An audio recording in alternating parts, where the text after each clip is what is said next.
The Realm. Do you know what the Realm is? It's the 1,000 blades of Aegon's enemies.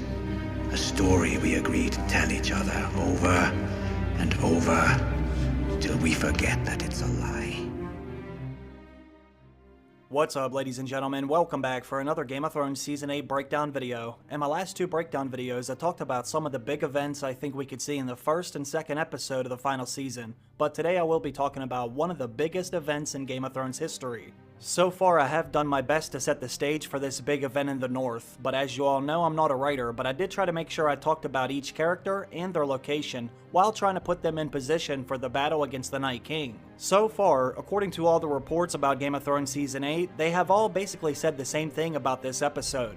The big battle against the Night King should be very reminiscent of the Battle of the Bastards, only bigger. Obviously, there is a hell of a lot more at stake, but not only that, most of the main characters will be in Winterfell during this episode, and there will be dragons in this Battle of the Kings in the North. Since the Battle of the Bastards took up nearly that entire episode, I am guessing they will do something very similar with this battle too. We do know they spent over 55 nights filming these scenes, so you can bet your ass this battle will eat up most of the runtime for this episode. It definitely sounds like they spared no expense.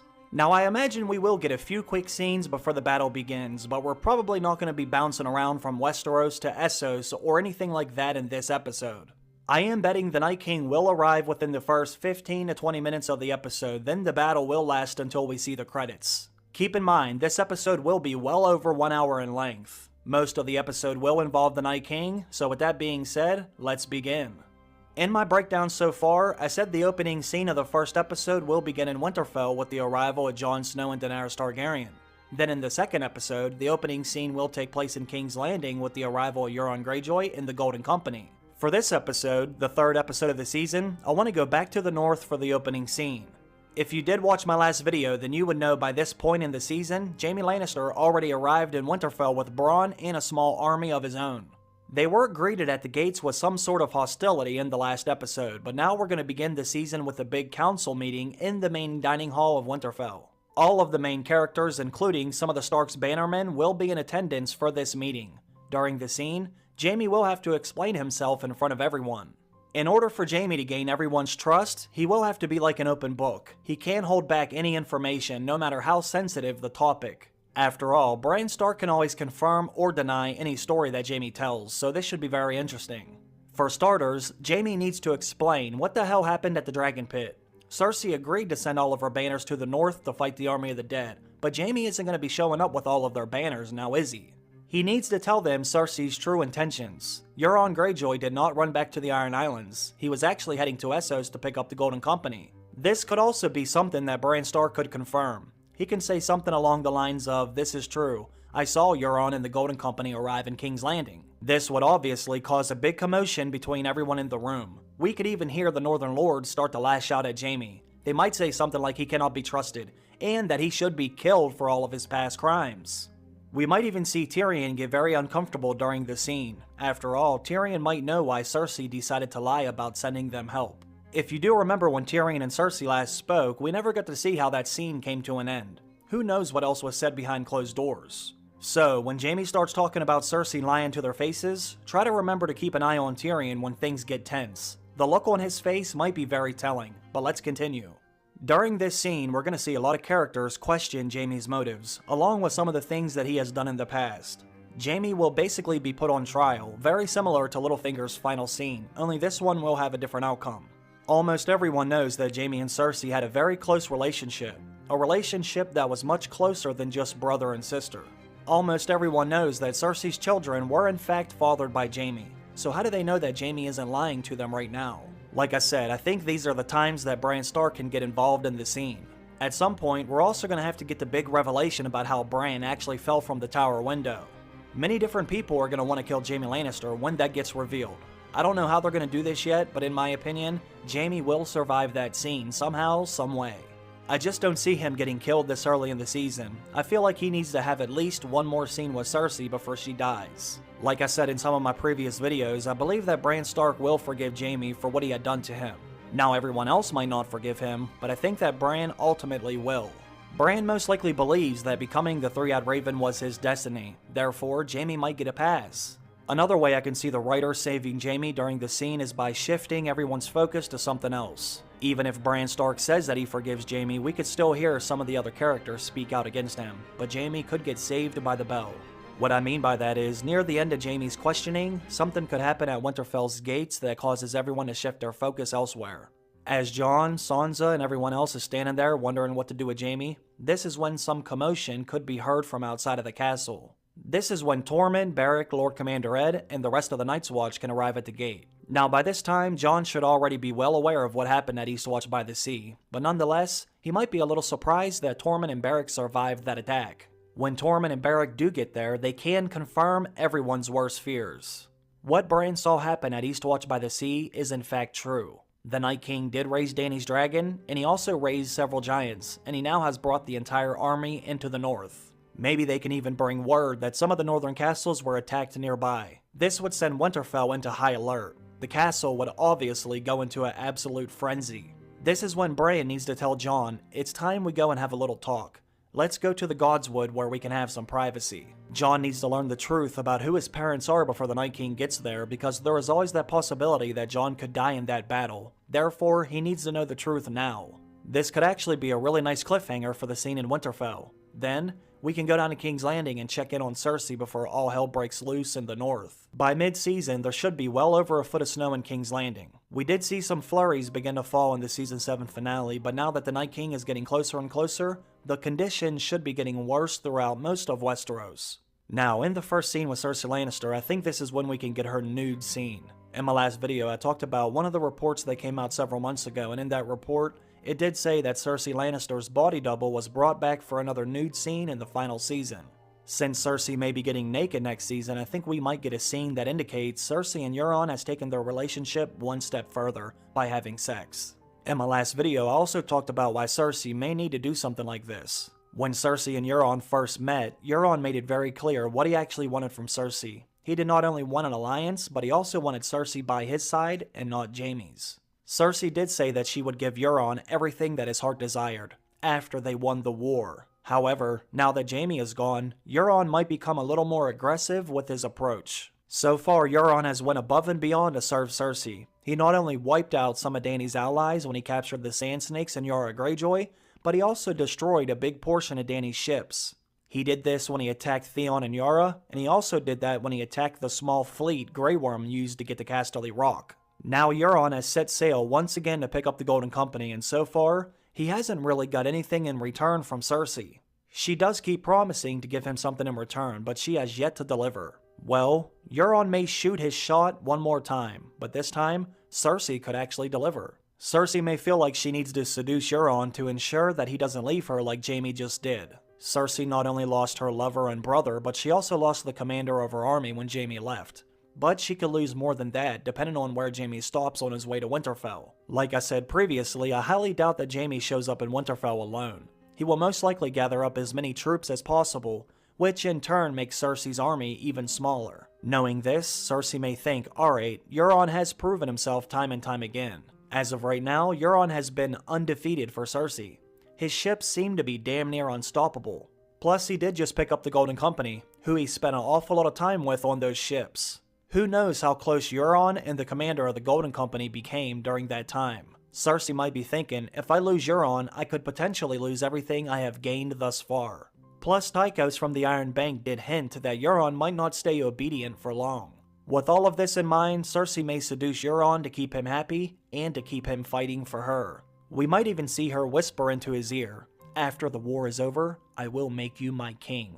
After all, we know that's what Euron really wants, so the scene in King's Landing could show Cersei and Euron laying in bed together. This is when we could see her naked in the bed, or we could see her get out of bed to grab a nightgown or something like that. Maybe there is even a knock at the door, similar to what happened when we last saw Jaime and Cersei in bed together, but this time it could be Qyburn knocking on the door to deliver some news.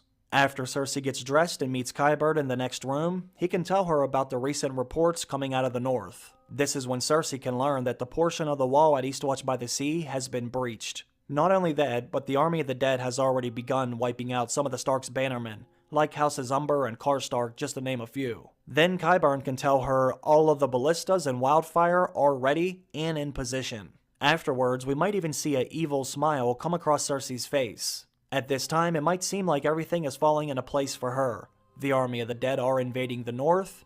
They have already started to defeat some of Cersei's enemies, and it's just a matter of time before they reach Winterfell. Then on the flip side, Cersei now has Euron wrapped around her finger, the Golden Company are safely inside of King's Landing, and she has enough Wildfire and ballistas to kill 100 dragons and level the entire capital to a pile of ash. But in the meantime, let's quickly head over to Dragonstone to check on Theon Greyjoy. Previously on Game of Thrones, Theon Greyjoy was heading to the Iron Islands in hopes of finding and rescuing his sister. However, we all know that was not where Euron was heading next. As Theon was heading to the Iron Islands, Euron was already in the process of picking up the Golden Company. By the time Theon reached the islands, Euron may have already been on his way back to King's Landing. Even though Theon will not find his sister or uncle at the Iron Islands, that doesn't mean the trip has to be a total loss. Hopefully, for his sake, he is able to recruit some more men along the way, or possibly even find some more ships, even if they are small. With the size of the crew that Theon has right now, the only chance he really has of successfully completing the mission is if he approaches it like the Navy SEALs. Theon's gonna have to wait until nightfall, then silently board Euron's ship the Silence. If he can do this while nearly all of the men are off the ships and in the city of King's Landing, I think he has a really good chance of getting Yara back. Now that is of course assuming that Yara is even there. If Euron had her taken down into the dungeons or the black cells, then it would be incredibly difficult for Theon to pull this off without getting spotted by some of the guards. But if Yara is still on the ship, and it's anchored out in Blackwater Bay, Theon can row his little ass boat as close as possible, then he could swim the rest of the way. If he did that at nighttime, no one would see him coming.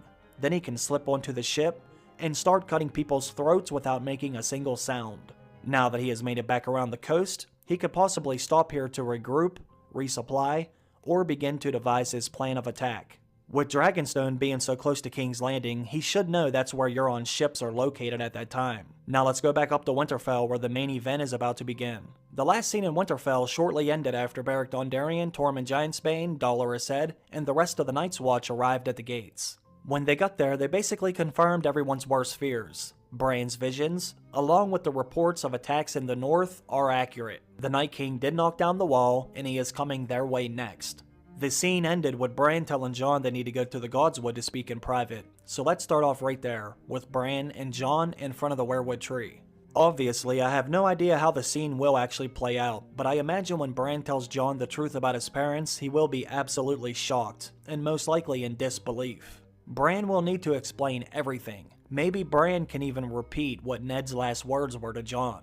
He could say, "My father promised to tell you about your mother the next time you spoke, but since he is no longer here to do that, allow me to tell you the whole story." If Bran repeated Ned's last words to Jon, this would obviously get Jon's attention because Bran would have had no way of knowing what Ned said to Jon. Remember, Bran was in a coma the day that Jon left Winterfell. Not even Benjen could hear what Ned said to Jon. I think that would be a nice way to set up the emotional conversation.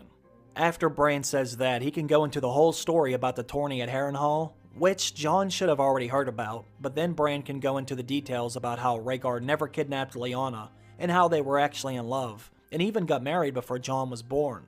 Now if I put myself in Jon's shoes, I can only imagine how confusing this must seem. The whole time he thought Ned was his father, but once it does start to sink in, Jon should begin to understand why Ned kept his mother a secret for so long. The fact that he never heard Ned say anything bad about Rhaegar should be a big indication that this could be true. Think about it like this. If Rhaegar truly did kidnap and rape Lyanna, at some point over the years of Jon living in Winterfell, he would have heard Ned say some pretty nasty things about Rhaegar, but it's pretty clear that never happened. Ned knew that Rhaegar wasn't guilty of those crimes, and we even got a glimpse of this when Ned and Robert were having a conversation about this very topic. And we're not speaking of this. Oh, it's unspeakable to you? What her father did to your family, that was unspeakable. What Rhaegar Targaryen did to your sister, the woman I loved. I'll kill every Targaryen I get my hands on. You can't get your hands on this one, can you? Robert couldn't quite understand why Ned wasn't so angry about what Rhaegar had done to his sister, but Ned just kind of brushed it off because he knew that Robert had no idea what really happened, nor could he ever reveal that information to him at any time. So, speaking of Jon, Once he gets past that initial phase of being in denial, he should start to put all the pieces together in his head, and come to the realization that he truly is the son of Rhaegar and Lyanna. Jon will also come to realize that this means he is related to Daenerys Targaryen. Then another ton of bricks will hit him when he remembers that she is pregnant with his child. I mean, holy shit. Imagine having all that weighing on you right as you're about to try to save the realm from extinction. Since Bran is already out here at the Weirwood Tree, he might even go inside of the Weirwood Net one more time before the Night King gets there. At some point during the season, they need to find out why the Night King chose to come back and attack now, and I'm also hoping they can find out exactly who he is. As I'm sure most of you know, I tend to believe that he is a member of House Stark, quite possibly one of the founding members of the ancient house. After Bran does come out of this vision with all the new information, this is when the Night King should arrive at Winterfell, before Bran even has time to explain everything to everyone. The arrival of the Night King would obviously send the entire castle into a panic. All of the men would begin to scramble to get into position. This is also when we should get a good look at what type of weapons they have been making out of all that dragonglass. I'm hoping that Gendry has a brand new warhammer made out of dragonglass, and Grey Worm and the rest of the Unsullied should all have dragonglass spears. Anyone using bow and arrows should have arrow tips made out of dragonglass as well. I also think that we could see Samwell Tarly give Heartsbane to another character to use during the battle. I think that Sam will stay close to Bran, Gilly, and the baby, therefore he can allow a more experienced swordsman to carry that Valyrian steel sword into battle. And once again, as I've said before, I believe that character can be Ser Jorah Mormont. Sam can even make a comment about how it was his father's sword, but his father never truly cared for him or even loved him at all. Then he can remind Jorah of how it was his father, Jeor Mormont, Lord Commander of Castle Black, who did care for Sam in some way. When you combine that with the fact that Sam and Jorah are already friends, I think it would make sense if Sam did allow him to use the sword. Now, when it comes to the big main event against the Night King, I'm not going to try to sit here and guess every single little detail that could happen during the battle, but what I will try to do is predict all the big death scenes and other things of importance. This battle will most likely take place in complete darkness. This is the Long Night after all. But I also imagine there will be an incredible amount of snow. There could even be so much snow that it's hard for the horses to move around. And if that's the case, that would certainly take away from the advantage Jon and Dany's army could have. Remember, when it comes to the Night King's army, the only ones who have horses are the White Walkers. We know that most of Dany's Dothraki army is on horseback, which does give them a big advantage. They should be able to cut right through all those whites that are on foot, but it will also be interesting to see how they hold up in the snow, because the Dothraki are not used to fighting in that kind of weather or terrain. Now, when the Night King does get there, the first thing people should notice at Winterfell is a big storm coming in overhead. That typically happens whenever the Night King is coming in full force. He brings the storm after all, and when they notice this, someone will have to sound the alarm, then it's go time. Most of the soldiers should already be set up in camp around the castle already, so they should be able to protect Winterfell from getting overran with whites. However, since the Night King is on a damn dragon, he might be able to strike the castle with his blue flame at will. That is, unless Daenerys and or Jon can hold him off with the other two dragons, without getting them killed in the process. I'm hoping that Bran Stark is able to stay out near the Weirwood Tree, that way he could try to assist them in any way possible. Perhaps Bran could even go inside of Nymeria in her wolf pack, or try to go inside of the Night King's dragon, or even the Night King himself. By this time, Bran Stark will be at the height of his powers, and what I mean by this is, Bran should be able to outmaneuver the Night King in this episode. I'm not exactly sure how they're going to convey this during the battle, but I'm thinking they will show how powerful Bran is in some way. Up until now, the Night King has been able to stay one step ahead, but now it's Bran's turn to deliver that checkmate. When the battle is underway, it's going to be complete chaos. We will see soldiers literally dropping by the thousands. Not only does Daenerys have two dragons, but the Night King also has a dragon. We should see soldiers on both sides dropping like flies. Unfortunately, we will not only see random characters getting killed in this episode, we are absolutely going to lose some of our beloved characters before the battle comes to an end. I have made a video about this before, but sometime during the battle, we will see Beric Dondarrion give another character a kiss of life to bring them back from the dead. This is something that Beric does do in the books, although they haven't revealed this yet in the television show, but I believe they were saving it for the big battle. There has to be a very good reason why they kept Beric Dondarrion alive for so long. He should have died at the very end of the 3rd season, or at the latest, he should have died at the beginning of the 4th season. After they went and captured the White, Beric said one last thing to the Hound before they parted ways. We'll meet again, Clegane. Fucking hope not. Beric told the Hound that they would see each other again, and I think this is one of many clues that Beric will actually give the Hound the kiss of life. Keep in mind that Beric has had a connection to the Clegane brothers ever since the very first season of the show. Ned Stark actually ordered Beric to go and kill the Mountain, but the Mountain ended up killing him instead. Then Beric was killed again by the Hound. Both of the Clegane brothers killed him, but in a crazy turn of events, Beric will actually save the Hound's life. Then the Hound will eventually go on to kill his brother, Gregor Clegane. So in a crazy roundabout way, Beric is going to kill the Mountain, just like Ned had ordered him to do, only Beric will kill him by saving his brother, the Hound. I know this might sound ridiculous to some of you, but go watch my video about Beric and the Kiss of Life, then maybe it will make more sense. Sandor Clegane will die during this battle, but Beric will give him his own life to bring him back.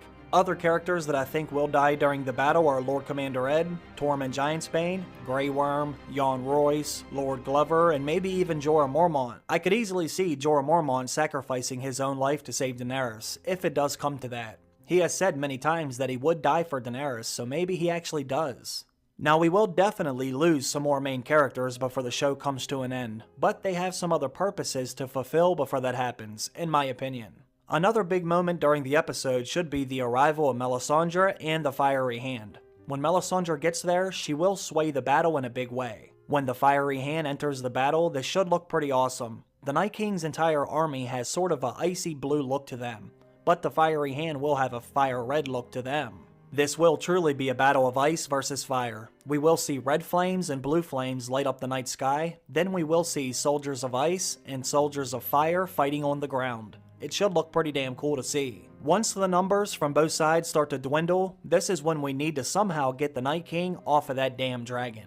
We've had one too many stare downs between Jon Snow and the Night King for us not to see them battle it out on the ground. 1 versus 1 in a sword fight till the death. Now, how they get the Night King off of the dragon is anyone's guess. Maybe Bran can take control of Viserion and force him to crash land into the ground, or Daenerys can kill him with Drogon. I tend to believe that Drogon will kill Viserion for symbolic reasons mostly. As I've said before, Drogon was named after Dany's first husband, Khal Drogo, and Viserion was named after Dany's brother, Viserys. Since Khal Drogo killed Viserys, then I think Drogon may be the one to kill Viserion. When that happens, Viserion will most likely slam into the ground just like he did the first time when he died, only this time he will have the Night King riding on his back. When the dragon comes falling out of the sky, this should bring all of the fighting to a standstill, just like it did when Viserion died beyond the wall. That didn't just cause Jon and everyone else to watch in complete shock, but the Whites also stopped at the same time. When the Night King comes crashing into the ground on Viserion, this should cause all of the Whites to stop fighting, because it might be the first time that the Night King has taken some actual damage. Now, it's not going to kill him, but it will give Jon just enough time for him to do one final thing before he challenges the Night King to a sword fight. As everyone is watching the dragon hit the ground, waiting to see what the Night King does next, I think this is when Melisandre can approach Jon and possibly say something to him to trigger a certain response. When Jon and Melisandre last spoke, Jon told Melisandre to never return to the north, but Melisandre had one last piece of advice for Jon before she left. She told Jon, "You know the Night King is coming. You have seen the army of the dead, and you know I can help you win this war." Melisandre said she can help him defeat the Night King, but she never said how she can help him. Well, what is Melisandre known for doing? Whenever she wants to help someone, she typically needs to sacrifice someone in order to do so. Jon basically told her if she ever came back to the north, she would die, and Melisandre said she could help him defeat the Night King. Well, how about we kill 2 birds with 1 stone? In order for Melisandre to help Jon defeat the Night King, she must perform one final sacrifice, and that is the ultimate sacrifice, which means Melisandre must give her own life in order to do so. For those of you that don't know, I made a theory video where I explained why I believe Melisandre is actually Nissa Nissa, and I believe Jon will stab her through the heart to create the burning red sword of heroes known as Lightbringer. Now I know what some of you may be thinking, how will the sword catch on fire just by plunging it into Melisandre's chest? In my opinion, there are a ton of clues that suggest Melisandre is Nissa Nissa, but I will just briefly go over some of them, in case you haven't watched my theory video. I believe one of the first big clues is one of the main symbols that is directly connected to Melisandre. Ever since Melisandre was introduced, we have seen her banners quite a few times, and on her banners is an actual burning heart. This represents Melisandre's heart in my opinion.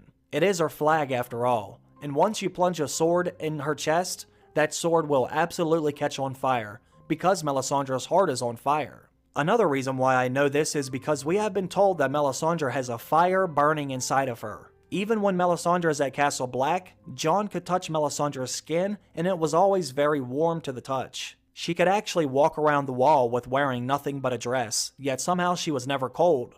That's because Melisandre has a fire burning inside of her, just like her banner represents. Now, one of my favorite clues is when Jon actually smells Melisandre. When I noticed this clue, it absolutely blew my mind because it made so much sense. When Jon and Melisandre are riding in the elevator cage up to the top of the wall, Jon can smell Melisandre, and it reminds him of only one thing, and that is Mycon's forge. Now, what do we know is always inside of a forge? Swords and fire. Melisandre smells like a freaking red-hot iron sword. Do you know what that means? Melisandre quite literally smells like a burning sword. She doesn't just smell like fire. She smells like a sword dipped in fire. That is a very specific smell. Now, why the hell would Melisandre smell like that unless they were trying to tell us something? Ladies and gentlemen, I don't know about you, but it doesn't get any clearer to me. Not to mention, Melisandre told Jon what they could create together. When Melisandre was trying to seduce Jon at Castle Black, she said, "With us joining, we can create light." Now, what does she mean by creating light? I think that could be a reference to Lightbringer. So, as Viserion is slamming into the ground, this will give Melisandre one last opportunity to assist Jon in stopping the Night King for good. Even though Melisandre has arrived to help Jon, he already made it clear that she would die if she ever returned. When she approaches Jon in this moment, I think she will say something that will trigger Jon to plunge his sword right into her chest. This might even be a suicide mission for Melisandre. She may already know what she needs to do. After all, she did say she would return to Westeros one last time, and that she would die in this country, so perhaps she already has seen her fate in the flames. Now, in order for Jon to fulfill the prophecy, Melisandre is gonna have to get Jon to stab her, which is why I think she might say something that would trigger a response from Jon like that. I'm not sure what it is, but you can fill in the blanks with your own imagination. Once Jon's sword does ignite and Melisandre falls to the ground, we will see the Night King get off of the dead dragon or up off of the ground, then pull his own ice sword off of his back. It's gonna feel like time has completely frozen in that moment. Everyone will be standing in place. You're gonna be able to hear a pin drop as Jon and the Night King look into each other's eyes from across the battlefield, knowing that this fight will end with one of them dead. The fate of the entire realm hangs in the balance. Now, as you all know, I'm not a writer, so I'm not even gonna try to attempt to describe this sword fight. I imagine it will be epic, or at least I hope so. I'm sure the Night King will kick Jon's ass for several minutes to the point that it looks like Jon is gonna die. But if Jon has Lightbringer, which I think he will, then you can bet your ass that the Night King is gonna go down. The King of Winter will fall where Winter has fell before. This is also why a Stark must always remain in Winterfell. But if you want to know more details about why I think the Night King will fall in Winterfell, check out the video down below. I know some people have a problem with the Night King getting defeated in this episode of the season, but to me, it does seem like this is the direction the show is heading in. Just by reading all the reports and knowing which episodes Miguel Sapochnik is directing, it appears as if the battle against the Night King will take place in the 3rd episode, while the battle for the Iron Throne will take place in the 5th episode. We will learn some more information about the Night King and the White Walkers, but I highly doubt that they're going to reveal everything in Game of Thrones. They wanted to continue this story for as long as possible, and I think that's the main reason why the first prequel show is about the Long Night. Just look at the description of the new prequel show. It says we will learn the true origin of the White Walkers. That tells me we haven't been told the whole truth or the full story in Game of Thrones. So just keep that in mind as we head into the final season, but then again, these are just my opinions. Let me know what you think will happen by the end of the episode. Anyways, I want to thank everyone for watching the video, and I also want to thank all of my supporters on Patreon for supporting this channel. Have a great day, everyone. I will see you again very soon. Bye.